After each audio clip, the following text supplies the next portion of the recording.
Olá, meus amigos, estamos de volta com a nossa aula sobre o Livro dos Espíritos.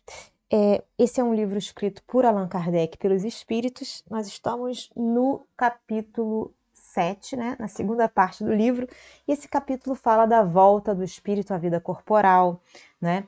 Então, é o capítulo da volta do espírito à vida corporal, ou seja, é a reencarnação. Nós já falamos aqui sobre o prelúdio da volta e hoje nós falaremos sobre a união da alma e do corpo. Então vamos lá. Bom, só um momento que eu vou chegar lá pra gente. Aqui, Kardec faz perguntas a respeito desse processo, sobre a união da alma e do corpo. Pergunta 344. Em que momento a alma se une ao corpo? E aí os espíritos respondem: a união começa na concepção. Olha só, gente. Então, a alma se une ao corpo quando o espermatozoide, né, ele vai fecundar o óvulo. Então, assim que o espermatozoide fecunda o óvulo, essa união da alma e do corpo começa. Entretanto, contudo, porém, mas só é completa essa união por ocasião do nascimento. Então, desde o momento da concepção até o nascimento do bebê, a alma está nesse processo de união, né? Então, ela começa na concepção e termina no nascimento, a união da alma com o corpo. Então, aí, eles dizem o seguinte: desde o instante da concepção, o espírito designado para habitar certo corpo, a este se liga por um laço fluídico. Então, a ligação do espírito com o corpo existe através desse laço fluídico, né? É como se fosse uma cola, né? Que cada vez mais vai se apertando até o instante em que a criança vê a luz, né? Assim que ela nasce. O grito que o recém-nascido solta anuncia que ela se conta no número dos vivos e dos servos de Deus. Pergunta 345. É definitiva a união do espírito com o corpo desde o momento da concepção? Então, será que essa união é definitiva? Desde a hora que o espermatozoide fecunda o óvulo? Durante esta primeira fase, poderia o espírito renunciar a habitar o corpo que lhe está destinado? E aí, os espíritos respondem: é definitiva a união, no sentido de que outro espírito não poderia substituir o que está designado para aquele corpo. Mas, como os laços que ao corpo o prendem são ainda muito fracos, como a cola, né? Essa cola que é o laço fluídico ainda é muito fraquinha, ainda não está aderente suficientemente. Como esses laços ainda são muito fracos, facilmente se rompem e podem romper-se por vontade do espírito, se este recua diante da prova que escolheu. Em tal caso, porém, a criança não vinga, ok? Então é assim que se dá muitas vezes, né? Que as mães perdem o bebê durante a gravidez, né? Ou até mesmo depois do parto. Pergunta 346. O que faz o espírito se o corpo que ele escolheu morre antes de se verificar o nascimento? E aí as respostas são: a resposta é o espírito escolhe outro corpo, né? Pergunta seguinte: qual a utilidade dessas mortes prematuras? Então, qual seria a utilidade de uma criança morrer, né, tão rápido? E aí os espíritos respondem: dão-lhes causa, mas as mais das vezes as imperfeições da matéria. Então, a causa das mortes prematuras é a imperfeição da matéria, ok? Enquanto a matéria estiver lá nesse nível, né, de imperfeição, as mortes acabam sendo prematuras. Isso é as mais das vezes, né? Nem todas as vezes é por isso. Essa é a razão. Pergunta 347. Que utilidade encontrará um espírito na sua encarnação em um corpo que morre poucos dias depois de nascido? E aí os espíritos respondem: o ser não tem, então, consciência plena da sua existência. Assim, a importância da morte é quase nenhuma. Então, para o espírito que morre pouco tempo depois de nascer, ele não dá muita importância a essa morte. Conforme já dissemos, o que há nesses casos de morte prematura é uma prova para os pais, ok? Então, é devido aos pais terem essa prova que esses espíritos participam de toda esse fenômeno, né, da morte prematura. Pergunta seguinte, 348. Sabe o espírito previamente, anteriormente, será que ele sabe que o corpo de sua escolha não tem probabilidade de viver? E aí os espíritos respondem: sabe-o algumas vezes, mas, entretanto, contudo, porém, se nessa circunstância reside o motivo da escolha, isso significa que está fugindo à prova. Então, se o espírito ele escolhe um corpo que sabe que não viverá muito tempo, não é? E é por isso que ele escolhe esse corpo, significa que ele escolheu de propósito porque está fugindo à prova, né? Fugindo à reencarnação. Ele não quer reencarnar, então ele escolhe um corpo que não vai durar muito tempo. Pergunta 349. Quando falha, por qualquer causa, a encarnação de um espírito, é ela suprida imediatamente por outra existência? Então, se a criança morre cedo, esse espírito imediatamente vai para um outro corpo?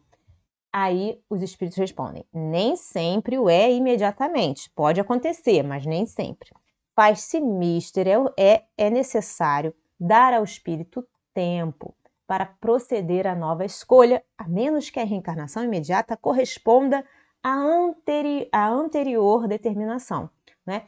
Se for preciso, sim, ele vai reencarnar imediatamente. Se ele precisar ainda de um tempo, ele vai demorar para reencarnar. Pergunta 350. Uma vez unido ao corpo da criança, e quando já lhe não é possível voltar atrás, sucede alguma vez deplorar o espírito a escolha que fez? E aí a resposta dos espíritos é a seguinte: perguntas-se como homem se queixa da vida que tem? É tipo assim, o espírito está perguntando, você faz essa pergunta porque você tem o costume de ouvir muitas pessoas reclamando da própria vida, né? Se desejara que outra fosse ela, tipo assim, tem pessoas que gostariam que a vida fosse diferente, né? Gostaria de ter nascido uma pessoa de sucesso, com dinheiro, né? Uma mansão. Então, será que essa é a pergunta que o Kardec está fazendo? Ele tá fazendo em relação a isso? E aí, se for realmente esse tipo de pessoas que falam que a vida delas é horrível, sim, aí é um espírito que está arrependido. Se arrepende da escolha que fez, não, ele não está arrependido de ter escolhido a vida que ele tem, né? Pois não sabe ter sido sua a escolha, né? A maioria das vezes nós pensamos que alguém escolheu pra gente, né? Fala assim, ai meu Deus, na próxima vida me dá uma vida diferente, né? Não foi Deus que escolheu, foi nós que escolhemos, porque nós temos o livre-arbítrio.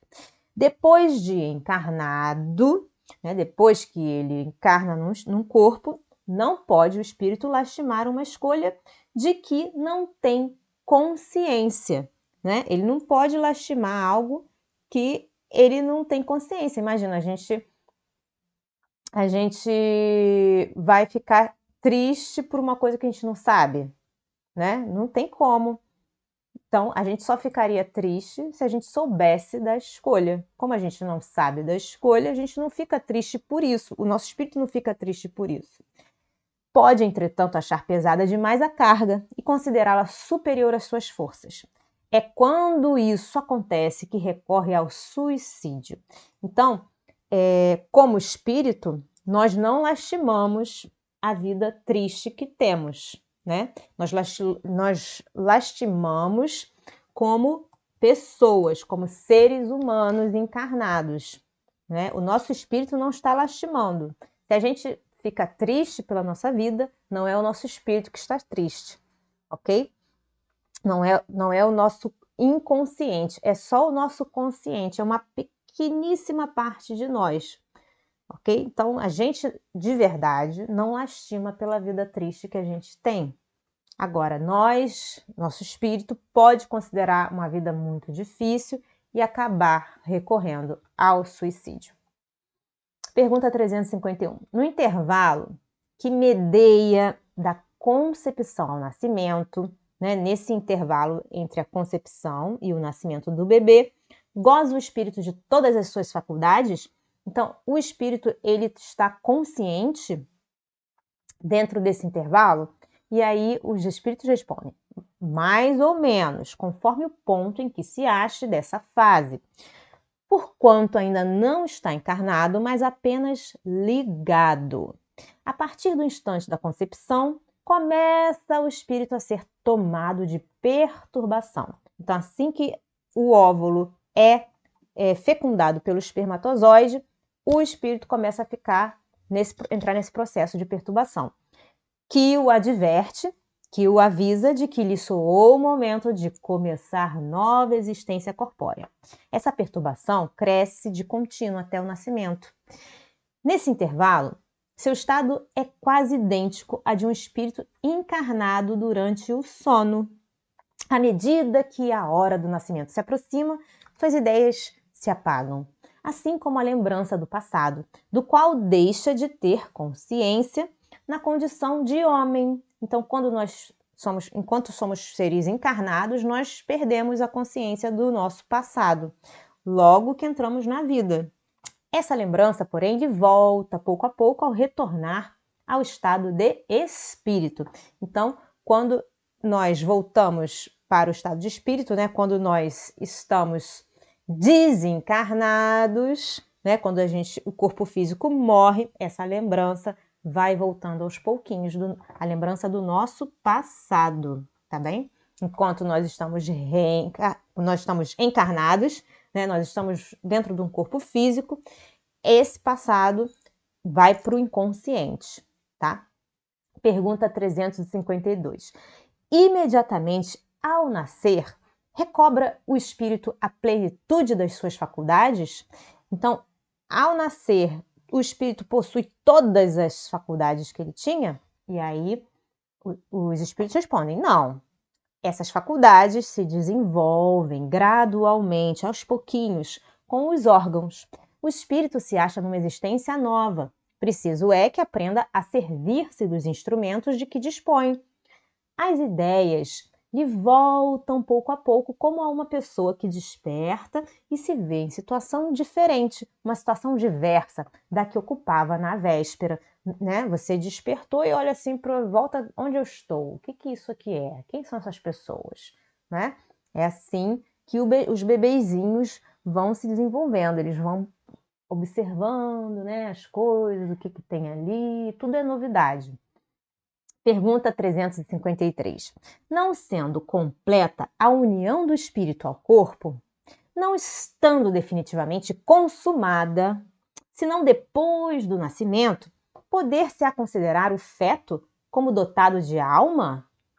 Aí os espíritos respondem: o espírito que o vai animar existe, de certo modo, fora dele. Então, mais ou menos fora do corpo, existe um espírito ali que vai animar esse corpo, né? O feto não tem, pois, propriamente falando, uma alma, visto que a encarnação está apenas em vias de operar-se. Acha-se o feto, entretanto, ligado à alma que virá a possuir, ok? Então, o espírito está ligado ao corpo, né? O feto está ligado à alma, né? Mas não está completa essa conexão, está em processo de se conectar. Pergunta 354. Como se explica a vida intrauterina? E aí os espíritos respondem: é a da planta que vegeta. A criança vive a vida animal. O homem tem a vida vegetal e a vida animal, que pelo seu nascimento se completam com a vida espiritual. Ok? Então, nós passamos por todos os reinos da natureza, não é?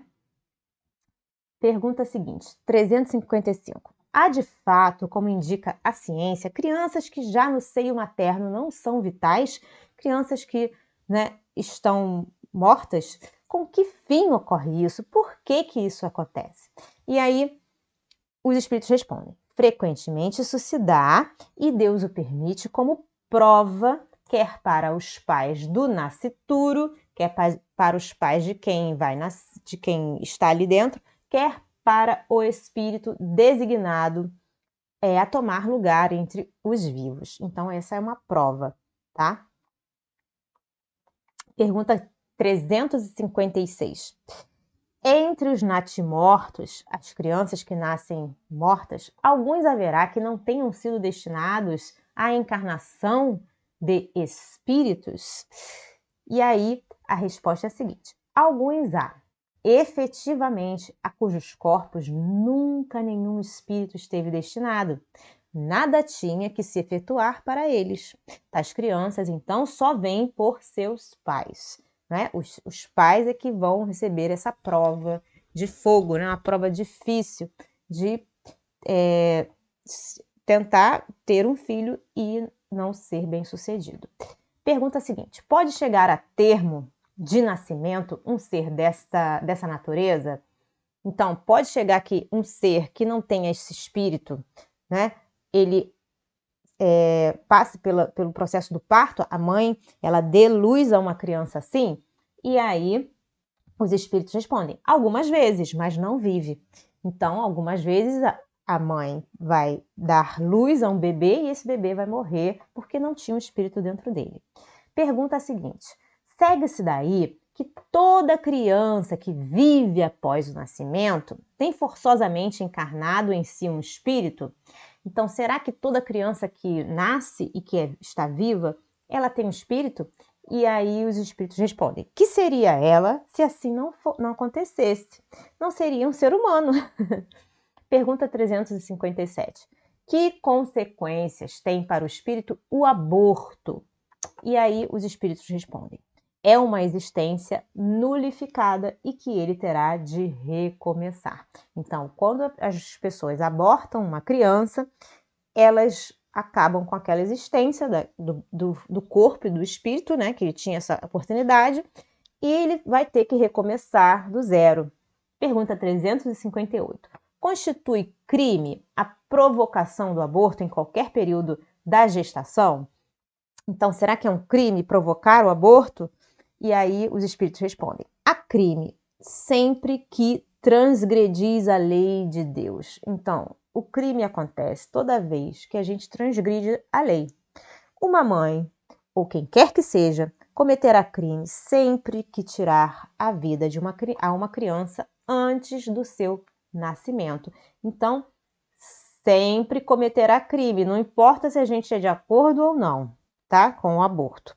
Por isso que impede uma alma de passar pelas provas a que se serviria de instrumento o corpo que se estava formando, né? É um crime porque nós estamos impedindo essa vida, não é? Essa alma, a oportunidade de que alguém precisa para poder sanar as suas dívidas, poder se purificar nesse mundo. Então, é um crime sempre. Pergunta seguinte, 359. Dado o caso que o nascimento da criança pusesse em perigo a vida da mãe dela, haverá crime em sacrificar-se a criança para salvar a mãe?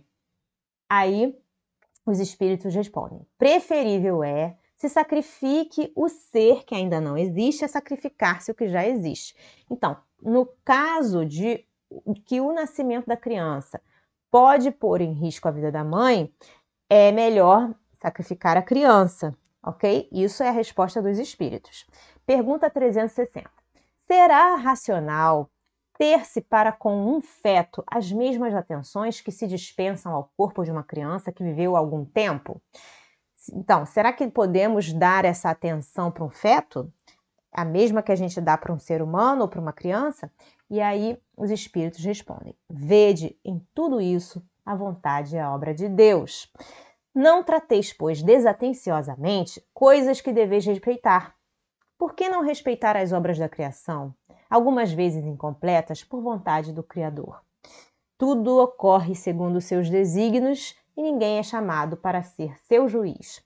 Então, é racional, sim, ter afeto pelos bebês, pelos fetos, né? Por todas as obras, por toda a obra de Deus. É racional a gente amá-la, né? Amar tudo que Deus criou. Bom, gente, ficamos por aqui. Eu espero que vocês tenham gostado dessa aula, tanto quanto eu amo ler esse livro para vocês e falar sobre ele. Se você gostou, deixa o seu like, dá a sua curtida no nosso vídeo. Se você não se inscreveu ainda no nosso canal, se inscreva. Aperte o sininho para receber notificações. Toda vez que nós colocarmos conteúdo, vocês vão ser notificados. Comente, faça perguntas. Sua pergunta será uma pergunta que pode ser a dúvida nossa ou uma dúvida dos nossos amigos, ok? Eu desejo a vocês um dia maravilhoso. Deus abençoe e até a próxima. Tchau, tchau.